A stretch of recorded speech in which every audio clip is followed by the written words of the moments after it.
Welcome my friends to my Shri super garden. बरसात का समय है और मौसम बहुत ही ठंडा हो चुका है। टेम्परेचर लगभग 29 डिग्री सेंटीग्रेड है और ह्यूमिडिटी 60% है। तो आज का जो पौधा मैं आपके सामने दिखा रहा हूँ वो है कैलेथिया प्रेयर प्लांट।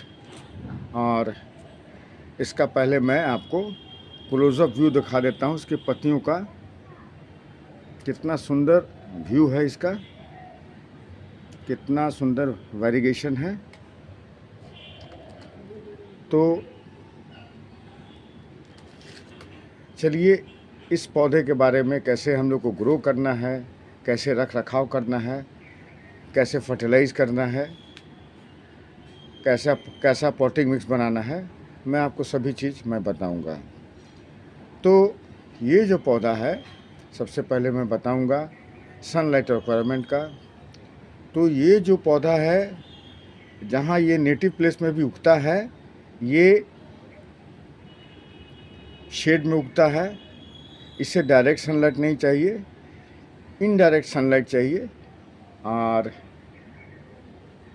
जिनके पास अगर स्पेस नहीं है बाहर में, तो इसे इंडोर भी आप लगा सकते हैं। और इसे ग्रो लाइट के अंदर में भी आप अंदर में भी उगा सकते हैं, अपने रूम में, अपने लिविंग रूम में। और ग्रो लाइट बल्ब जो होता है उसमें फुल स्पेक्ट्रम ऑफ लाइट जो सन रेज में रहता है वो रहता है, और इससे वो बेखूबी से अपना प्रकाश संश्लेषण की क्रिया, फोटोसिंथेसिस की क्रिया करते रहते हैं। और ये देख सकते हैं कि कितना अच्छा ग्रोथ है। और इस तरह से ये बीच बीच में पत्ते निकालते रहते हैं। ये निकल भी रहा है।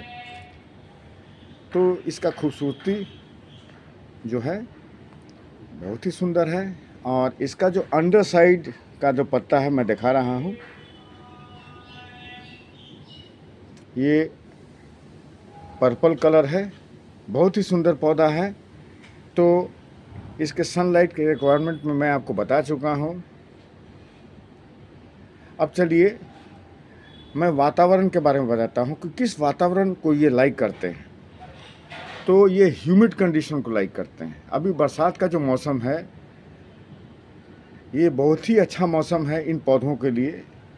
और जो तापक्रम है, बारिश जो है 2-3 दिन से बादल घिरा हुआ है और तापक्रम कम हो चुका है, बीच बीच में बारिश हो जाता है।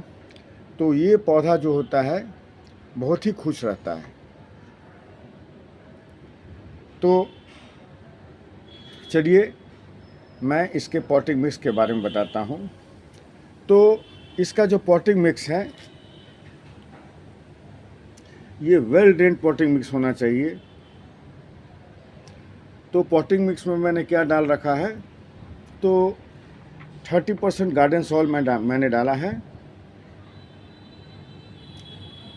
थोड़ा सा कोकोपीट डाला है ह्यूमिडिटी को मेंटेन करने के लिए सॉइल में।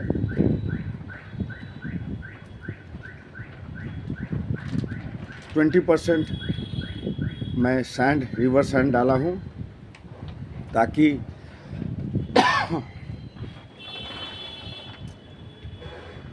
सॉइल जो है बिल्कुल ड्रेन रहे। इसमें मैंने वुड चारकोल भी डाल रखा है, परलाइट और वर्मिकुलाइट। तो ये सब जो है पॉटिंग मिक्स को बनाने में फुली ड्रेन पॉटिंग मिक्स बनेगा। और साथ ही मैंने कुछ ऑर्गेनिक सब्सटेंस में मैंने डाल रखा हूँ इसके न्यूट्रिशन के लिए। ऑर्गेनिक सब्सटेंस में मैंने लीफ कंपोस्ट या वर्मी कंपोस्ट मैंने डाल रखा है। मैं गोबर का खाद नहीं डालता हूँ इस पौधे को ग्रो करने के लिए। तो ये तो रहा इसका न्यूट्रिशन के बारे में। जब ये फुली एस्टैब्लिश हो जाता है, अगर आप नया पौधा इसको लगाए हैं और अगर ये फुली एस्टैब्लिश हो जाता है तो बीच बीच में एक महीना 1.5 महीना में इसे सीवीड फर्टिलाइज़र भी डाल सकते हैं, थोड़ा सा ग्रैन्यूल्स में डाल सकते हैं। सीवीड जो है वो ग्रैन्युलर फॉर्म में आता है और लिक्विड फॉर्म में आता है। तो अगर आप वाटरिंग करते हैं और अगर आपके पास लिक्विड सीवीड फर्टिलाइज़र है तो आप पानी में मिक्स करके 1 लीटर पानी में 5-6 बूंद सीवीड फर्टिलाइज़र अगर डाल देते हैं और उसको उसी पानी से आप इसमें वाटरिंग कर देते हैं तो 2 पर्पज़ सॉल्व होता है।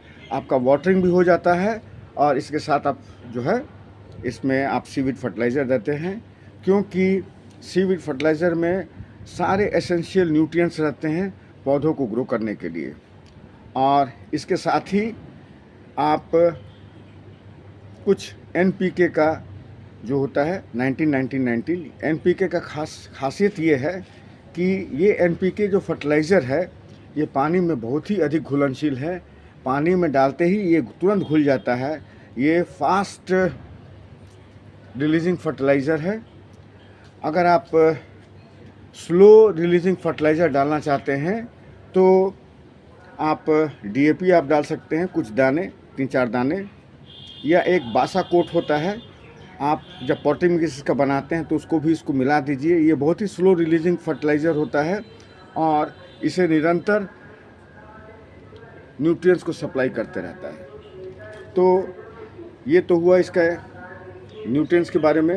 अब जो पॉट जो मैं लिया हूँ, ये पॉट जो है शुरुआती दौर में जो पॉट है ज़्यादा बड़ा आप नहीं लेंगे इसको ग्रो करने के लिए, बिकॉज़ जो होता है छोटा पॉट में जो होता है जो मिट्टी जो पॉटिंग मिक्स होता है वो जल्दी सूख जाता है। बड़े पॉट में अगर इसको लगा दीजिएगा तो उसमें ज़्यादा मिट्टी रहेगा तो उसको सूखने में समय लगेगा और इसके जड़ जो होता है वो स्ट्रेस में आते हैं, वो गलने का उसको डर रहता है। तो छोटे से पॉट में आप ट्राई कीजिएगा। और पानी कब डालेंगे, तो पानी तभी डालेंगे जब ऊपर का जो सतह है, ये सॉइल का जो सतह है वो सूख जाता है। अभी आप देख सकते हैं कि बारिश का जो मौसम है, ये समझिए कि इन पौधों के लिए बहुत ही उपयोगी चीज़ पानी है। इसमें पानी बरसात के जो पानी में जो होता है उसमें नाइट्रोजन डिज़ोल्व रहता है, तो ये जो है बरसात के पानी में ये बिल्कुल हरे भरे हो जाते हैं और ग्रोथ इनका बहुत ही ज़्यादा रहता है। चलिए अब इनके ग्रोइंग पीरियड के बारे में मैं बताता हूँ।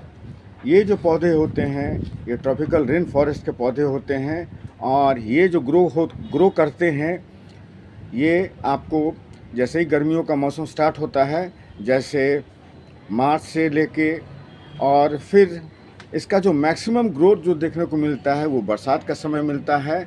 और फिर जैसे ही जाड़ा आ जाता है तो ये थोड़े से डॉर्मेंट हो जाते हैं, मगर ये जो इनका जो पत्ता है ये सुंदरता बहुत ही सुंदर पत्ते में आते हैं।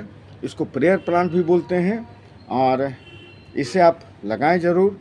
और इन सभी बातों का जो मैंने बताया है, आप इसका अगर अनुपालन करेंगे तो आपको बहुत ही सुंदर जो है रिज़ल्ट मिलेगा। सो आप इन सुंदर पौधों को ग्रो कीजिए। और धन्यवाद, थैंक यू दोस्तों। और यदि आपको और मेरे वीडियो को आप लाइक और सब्सक्राइब ज़रूर कीजिएगा, शेयर कीजिएगा अपने फ्रेंड्स को, ताकि इससे मुझे मोटिवेशन मिलता रहता है। और यदि आपको कुछ प्रश्न पूछना है तो आप मेरे कमेंट बॉक्स में पूछेंगे कि प्लांट का उपलब्धता कहाँ मिलता है, कैसे मिलता है, कैसे हम इसको पॉट में किस तरह के पॉट में लगाएंगे। मैं सारी बात का आंसर आपको ज़रूर करूँगा। सो थैंक यू दोस्तों मेरे वीडियो को वॉच करने के लिए। सो connect with nature, connect with God. Thank you.